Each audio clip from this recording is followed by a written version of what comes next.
you don't get paid for eating, you know.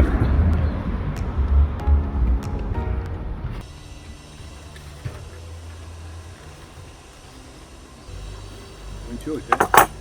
Yep. Yeah, I enjoyed mine as well. I must admit, I ate mine like a caveman.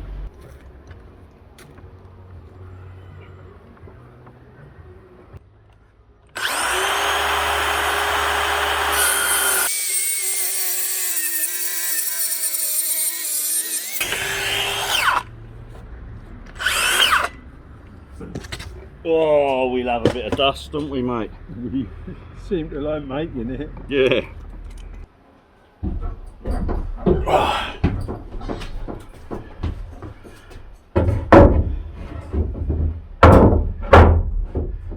Beautiful. Round these edges off. Run the sander on it all. And for where the cooker goes, this we got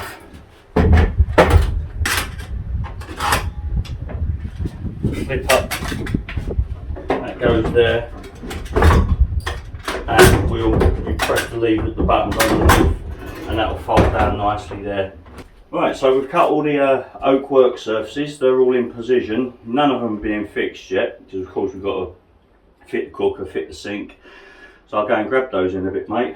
Yeah. And also before I fit everything, I want to just keep giving these coats and coats of oil. So what I'm doing now, I'm just using a tin of paint. This is absolutely perfect, spot on, just to round these edges off.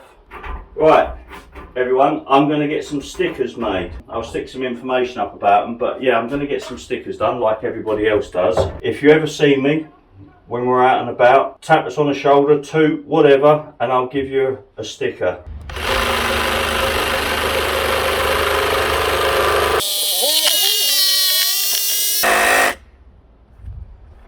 I'll put the sander on there. Oh yeah, that's fine.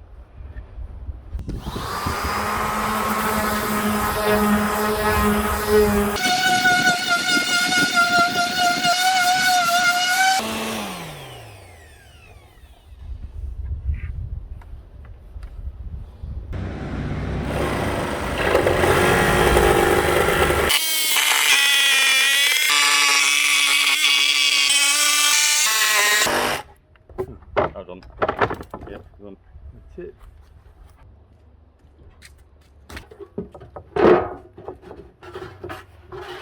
Absolutely spotty dog, mate. That's spot on.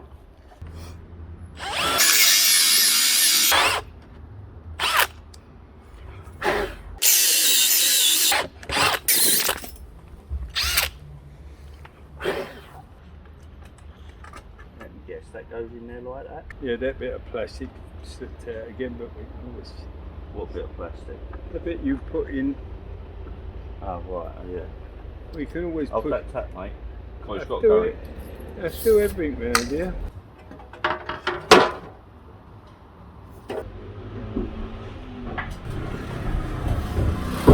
It was at that point he realised he had the dead. Thank you very much, Derek. Right, mate.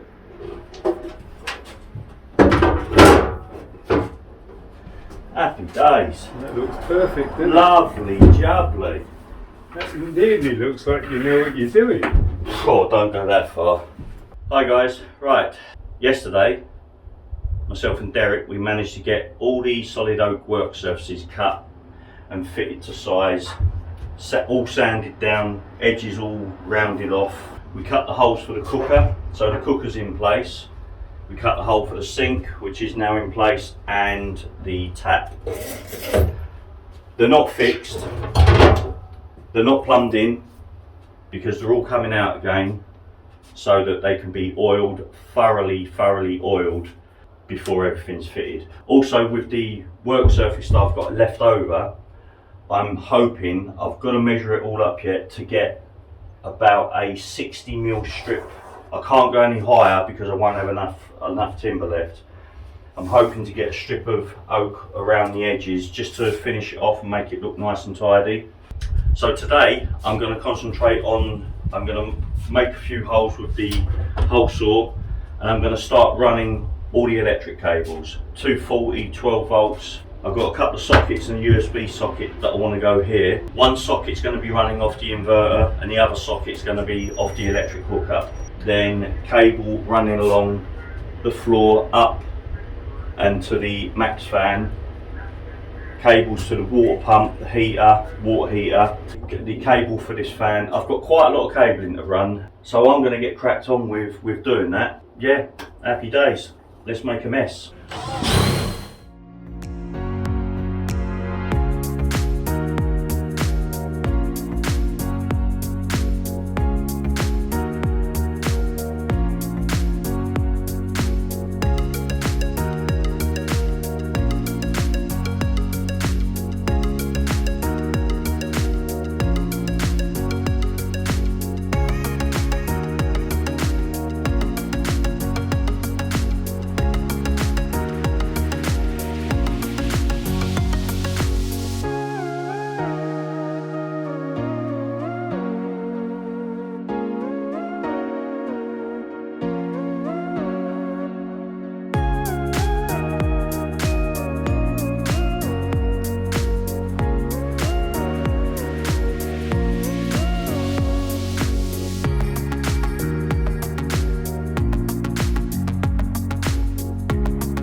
Right guys, I'm going to call it a day now. I'm absolutely knackered. It's been pretty hot out there today.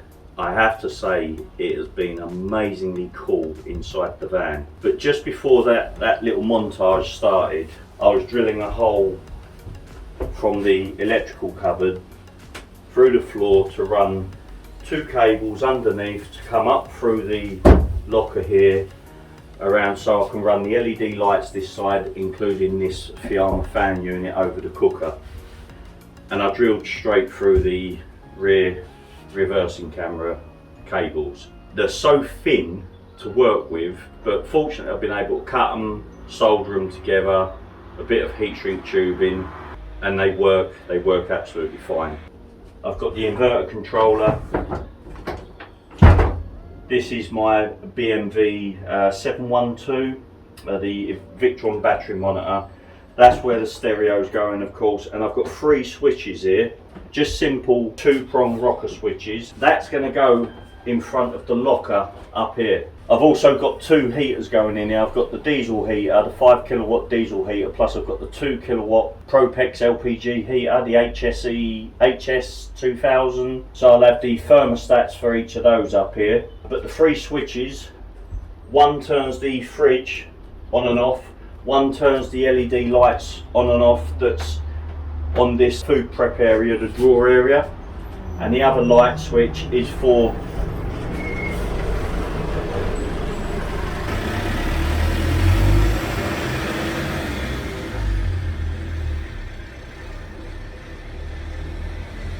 the sofa LEDs, which are also going, they're RGBW LEDs, which also have the remote control and the smartphone functionality.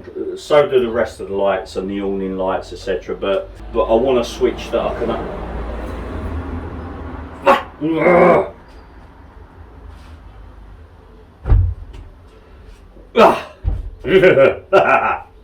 Anyway, I I want a switch so I can override everything. I don't want it just working on the smartphone or on a remote control unit, which I can lose or stand on whilst they're on and I'm buggered and I've got to pull fuses. So yeah, so that's it. But most of the day's been taken up with sorting out the wiring for the cameras and crawling underneath the van.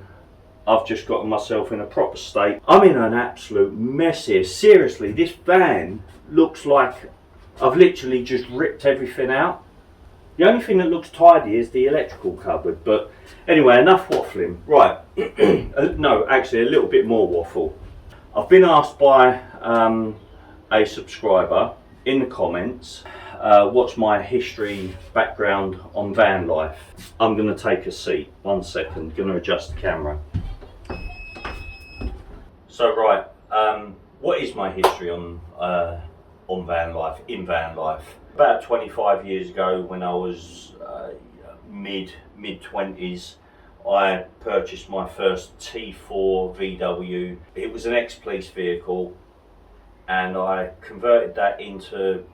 mildly converted that so that it had a sleeping area that was like a sofa and a bench that I used to put a camping gas cooker on the top, and that's what I used as my day van, overnight van, long weekend van for my climbing trips, rock climbing trips and mountaineering trips to Wales, Lake District, Scotland.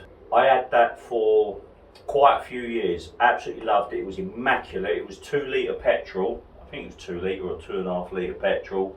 It was parked up in a supermarket.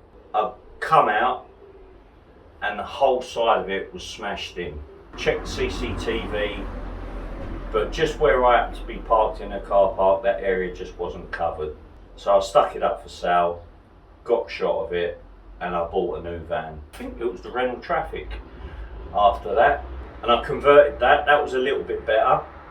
I went a little bit further with that, put leisure batteries into it and a VSR, voltage sensitive relay. So I just took that the next step further. But again, it was only really used for my trips climbing to Wales, Lake District and Scotland. Never went abroad in these things. I done a 7.5 ton truck, a Leyland DAF for motocross use. I bought a 14-foot caravan, totally stripped it and used 14 foot of the body and literally just swapped the insides of the caravan into the DAF, and then the last third of the truck was converted into where we'd stick our bikes. In my case it was quads, so I used to race quad bikes. Whilst having that, I had the Renault Traffic. Then after that we got an LDV, and that was the one that we really put our heart and soul into converting. We converted that so that it was a proper home away from home. We absolutely loved it, and we travelled everywhere, all around Europe in that van, and we had some great times. We literally just got rid of that van. We'd had enough of it. The bodywork really needed attention, so we got rid of it. And we got the Citroen Relay, 2012 Citroen Relay. We spent the whole of the first lockdown building that van, kitting that van out. We paid £6,000 for the van, and we spent close to £10,000 on converting it. We never got to use the van. The second lockdown hit us, so the van, and that was at the time when we'd literally just finished completing the van, finished building it. So the van was just simply parked up, and then one morning a drunk driver just smashed into the van, wrote it off, and a week later, or less than a week later, while searching for another Citroen Relay or a Fiat Ducato or Peugeot Boxer, that sort of van, the prices had gone up absolutely ridiculously during lockdown. Basically the prices have gone up because hire companies are struggling to get the vehicles from the manufacturers, so they're having to buy good quality used second-hand vehicles to use as their hire vehicles. So that's why the price has gone up. and I was not going to be paying a couple of grand more for a van of the same age. So I started looking for Iveco dailies and sprinters. I know the sprinters are so popular, but I've never seen a van that rusts the way that they do. So that's what really put me off of the Sprinter. And also we really love our bed across the back of our vans. That's why we like the Citroen Relay, because you can get a proper 6-foot bed across, 6'1" thereabouts across the back of the van. With Sprinters, you have to go down the length of the van. I didn't like that idea, so that put us off as well with Sprinters. During the searching, well, both myself and my wife were searching, a prison van popped up. And it was like, do you know what? That looks the nuts. And the guy that sold me this van is watching these videos. Today I was close to smashing the granny out of it and stripping those cells out. Oh man, what a bloody nightmare. But anyway, all that hard work's done now, and we're just doing the fitting. And I'm really aiming to have this done for the end of the month. It's a big ask, but I'm going to be close, very, very close. I'm going to draw this video to a close now. I would love to have shown you, just like, we've got the Oak Worktops up, the cookers in, the sink, the tap. I'd love to have shown you all that. Started doing the control panel, but I'm in a right old mess. So by the end of this weekend, so I'm going to get this video up, and then by the end of this weekend, it's Friday now, by the end of this weekend, I'm hoping I'll have enough content to do another video, because I want to get the outside painted as well. So if you've got any questions, please ask, and I'm going to try and address them in the next video. But anyway, I'm going up, so I've got Chinese tonight, so I'm going in rather. I've got Chinese tonight, so I'll catch you all later. Have a good one, and keep safe everyone. Catch you all later.